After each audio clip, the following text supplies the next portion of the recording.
বৈঠক থেকে সালাতে উঠার সময় হাত রুটি বানানোর মতো করে উঠে ভর দেওয়া একটি বিলুপ্ত সুন্নাহ। কথাটি সঠিক?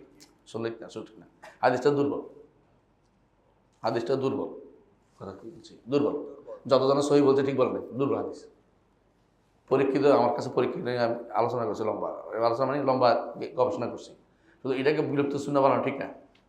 এই জন্য উঠবেন কি করে? হ্যাঁ, তালু।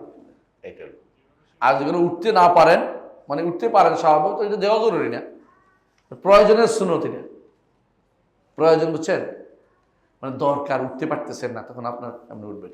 আর এটা দিছে ইবনে ওমর যেটা বর্ণনা আপনি পাইছেন, তিনি কোনো কারণে হয়তো এমনি দিছে, তো এটা আপনি বিলুপ্ত সুন্নাহ, উনি কি বলছে যে এটা আমার বিলুপ্ত সুন্নাহ দিলে বলছে? বলে নাই।